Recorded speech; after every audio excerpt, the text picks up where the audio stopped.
What is going on to all my MCU fans out there, and welcome back to my channel. My name is Elliot, and this is MovieFiles. Today we are back discussing a brand new Guardians of the Galaxy holiday special, which will be coming to Disney Plus in just a few days.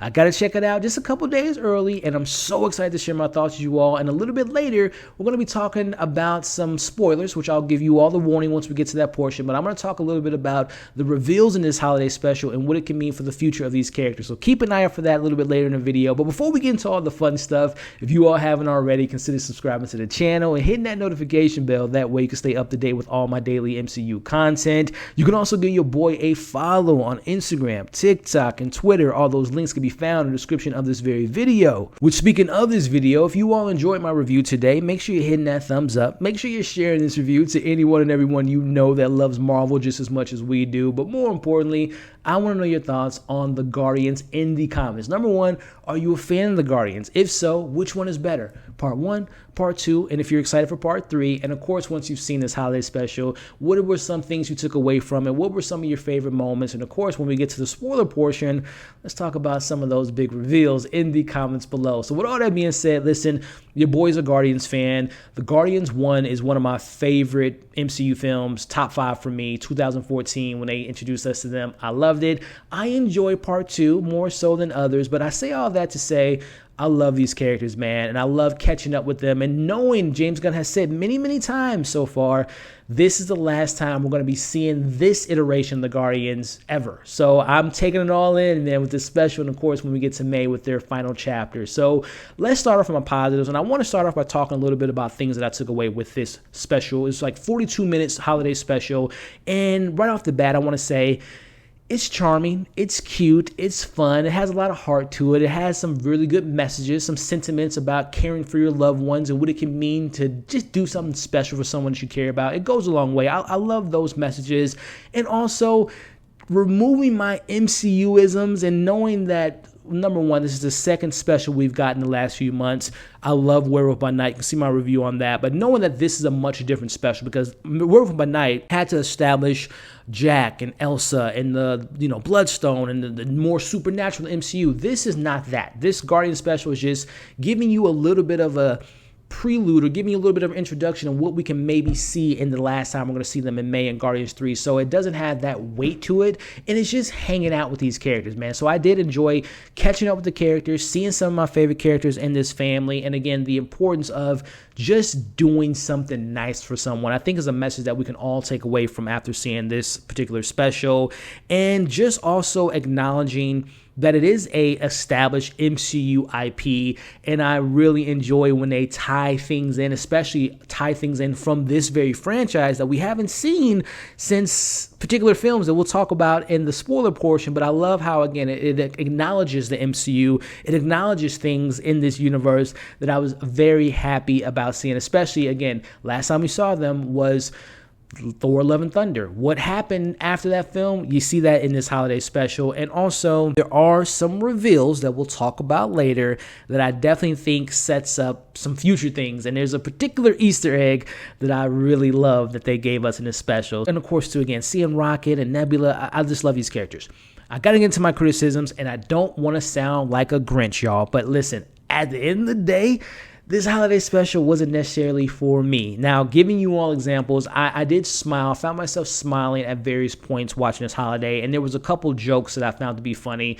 One in particular, without giving too much away in this particular spoiler-free portion, when the Mantis, this particular project follows Mantis and Drax going to Earth, if you've seen the trailer, to get Kevin Bacon, to give Peter a holiday gift. When they're going to Earth, we see the humans reacting to them, and there's a particular reaction from a particular human who's not has any significance in the MCU, but it was a human seeing this alien ship landing on Earth. It was just so funny because I just think about the people in the 616 and just the MCU world has to be going through so much PTSD. Whenever they see an alien or a ship, they just have just fear in their hearts, dating all the way back to the Avengers, right? So little moments like that put a smile on my face, but overall, as far as the comedy, it fell flat. And comedy, obviously, is so subjective, but I found a lot of the comedy to be very flat, in my opinion, which also brings me to my biggest issue with this holiday special. The fact that we focus on two characters that I personally do not like, not just in the Guardians, but just in the MCU in general. That is Mantis, and that is Drax the Destroyer. Now, the reasons I'm not a fan of them is, number one, I find Drax to be so uninteresting. First Guardians, him being on this vengeance to finding Thanos for killing his wife and his daughter, interesting character. Ever since then, he became the butt of the jokes. He's just a idiot at this point in the MCU, and they continue that narrative in this special, and I'm not a fan of that. Mantis, very dull, very uninteresting. I do not find, and there's nothing against the actors. I love Dave Bautista. I love Pom. I love these actors. I just don't like them in this role because I don't like their characters, and I just think that they're too similar, right? For me, when you're going on an adventure like this, going to Earth, finding a Christmas present for your best friend or a family member, I think it would be better to have had different characters interacting with each other, like polar opposites. Like, obviously, they all love each other because they're a family at this point since seeing them in 2014. But to me, it would have been a better dynamic to see Mantis and Rocket going to Earth, or seeing Nebula and Drax going to Earth. Or hell, if I'm being honest with you, I'd much rather have just seen Rocket Raccoon and Nebula going to Earth and getting their own special. But neither here nor there. I think they're just too similar of a characters. I'm referring to Drax and Mantis. They're just too goofy. There's not a lot of dynamic going on because they're two of the same characters, and they're just, idiots. And not calling the actors idiots, but I just found these characters to just be too goofy. That's really one of my biggest issues. And this is a holiday special. This isn't a movie. This isn't a TV series. But the story at hand, going to Earth to find Kevin Bacon, and how all that stuff kind of comes together. Knowing that this was a project that Kevin Feige was pitched to by James Gunn years ago, but then it came into fruition when they were making Guardians 3, and then they end up, like, he wrote this in a couple hours. No offense to James Gunn, who I'm a big fan of, but you can tell that this was written in just a couple hours because it just doesn't have that weight to it. It just kind of feels like it was half-assed, and it kind of feels like it was just a throwaway idea, in my opinion. Again, I don't mean to criticize the man because I love his work, but I was just uninterested in the story that they told here. Also, a very big disappointing thing about me with this project, the music, the soundtrack was so mediocre. And the reason I say this is because y'all know James Gunn has some of the best needle drops in the entire MCU with Guardians 1, Guardians 2. Of course, if you've seen his work in the DC universe, he has great scores, and he has, in particularly, great soundtracks. And I found the soundtrack is very Christmassy, obviously, but it just wasn't the hits that I was hoping to get. And also, a couple musical pieces in this film, that like musical number, I found that to be very mediocre. Last thing I want to mention is, listen, I don't mean to be harsh and to be the Grinch. And listen, at the end of the day, I know that it will find its audience. People that love the Guardians, love Mantis, love Drax, love Christmas stuff, will find something to take away and enjoy this. And for me, ultimately, the experience was just a little lackluster because, again, I don't care for these characters, and I just found it to be not that funny. If you're a sucker for cheesy, corny holiday specials like the Star Wars holiday special or all those Hallmarky movies, you're going to probably have a good time. But for me, it just wasn't my cup of tea, and I much more prefer the special that we got from Werewolf by Night versus this. And I say I want more of these specials, even though I wasn't a fan of this special. I'm going to give this Guardians holiday special presentation a 2.5 out of 5.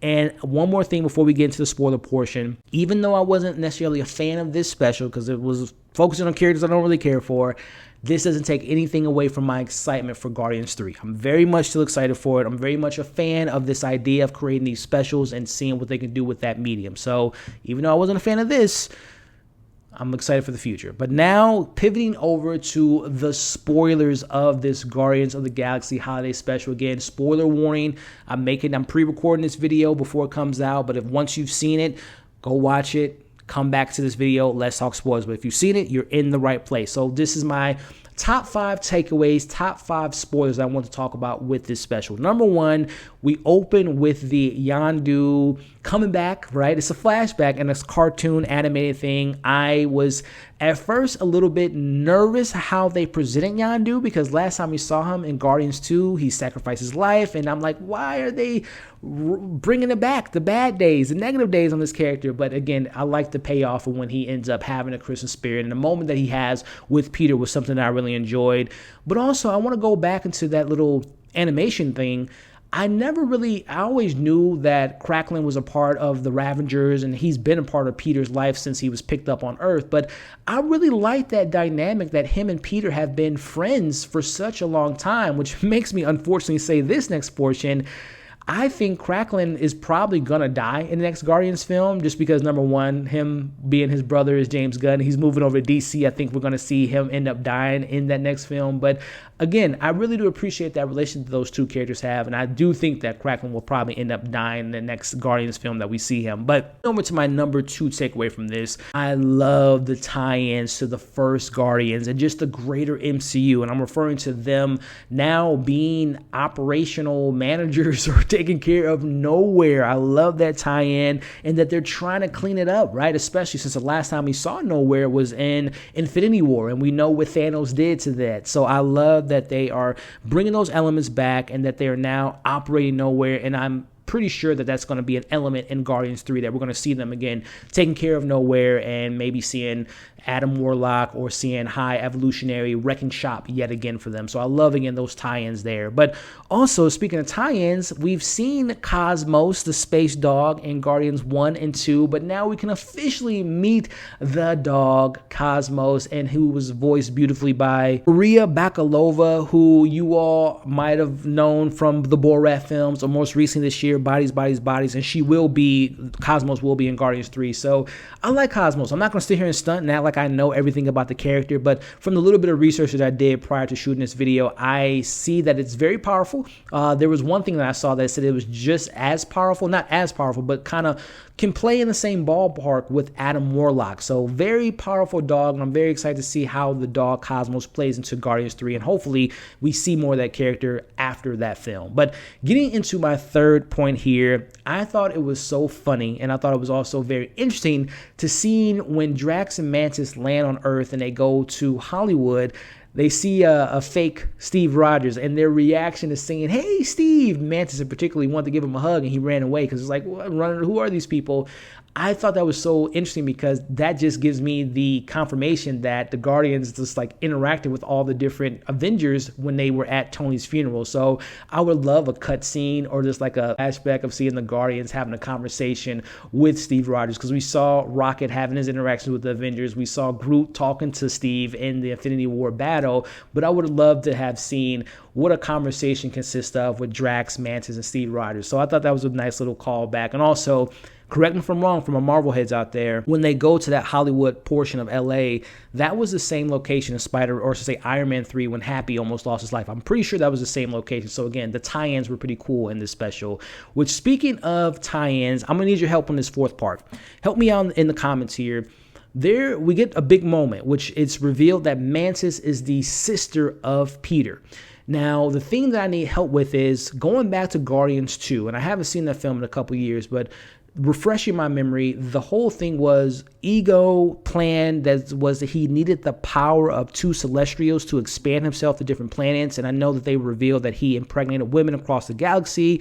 He hired Yondu to collect the kids, and if they weren't powerful enough, he killed them. So if Mantis was his daughter, and obviously he wasn't able to accomplish his goal with Mantis, why didn't he kill Mantis? Now, again, help me out in the comments. I'm pretty sure that they said in Guardians 2 that she comforted him, because obviously she can put him to sleep and change his emotions. So I don't know if that's why he kept her and why he didn't kill her, but very interesting. Again, Peter and Mantis are siblings, which brings me to this very next point. I mentioned how I think Kraglin's going to probably die. I wouldn't be surprised if Mantis dies in Guardians 3, because so far the through line and the unfortunate through line to the first 2 Guardians is if you are a family member of Peter, you're going to probably die. His mother dies in Guardians 1, his dad dies in Guardians 2, and I think now his sister will probably end up dying in Guardians 3. I hope that's not the case, even though I'm not the biggest fan of Mantis, but I can see her maybe sacrificing herself for her brother, because again, Peter losing his family is a theme that we've gotten so far, and at least in the first 2 Guardians. So let me know what you all think about that reveal and what it could mean for Guardians 3, which brings me to my 5th and final point, the last thing I want to mention here, and it was my favorite element of this entire special, this moment. We're giving gifts to everyone, and Nebula is giving a gift to Rocket, and it is the gift that he wanted back in Infinity War, and that was Bucky's Wakandan metal arm. Now, how much for the gun? Not for sale. Okay, how much for the arm? Oh, I'll get that arm. And that moment there was so great on so many levels. Number one, again, it's a callback to Infinity War. And it's also just knowing that Rocket likes to collect things, right? Eyes, arms, legs, limbs, all that stuff. So I love that there. But the true question I have for you all is, how the hell did she get Bucky's arm? Now, two things could be happening here. Number one, this is just a funny throwaway line. It's not canon. It's just something that they want to throw in there just to have fun with the characters, which I hope that's the case, because that brings me to my second point. If she got the arm, does that mean she stole Bucky's arm? Because last time we saw Bucky, he had his arm in Falcon and Winter Soldier. Also, the material, the promotional material for the Thunderbolts, he has that Wakandan arm, which then makes me think maybe he has multiple Wakanda arms, and maybe when they were at the funeral, she stole one of his arms. I have no idea. So again, is it canon? Did she steal Bucky's arm? Does he have multiple arms? And then also, will this be a story that we see, like he's missing an arm in the Thunderbolts and he has to go to Wakanda not only to do Val's mission and steal vibranium, but to also get an arm again? Or do you all think it's just a silly joke that has no ties to the greater MCU? Let me know your thoughts on that in the comments below. Again, I just wanted to talk about it with you all because I love talking Marvel, talking spoilers, and what you all thought about this Guardian, the reveals, and what it can mean for Guardians 3. If you stuck around to this point in the review, I appreciate you all so much. Before you all leave, just a friendly reminder to like, share, comment, subscribe. You all are awesome. Hope you enjoyed today's breakdown. As you can see on the screen now, come and join the community. Check out my other reviews for Marvel content. Check out my most recent review, and we'll catch you all on the next breakdown.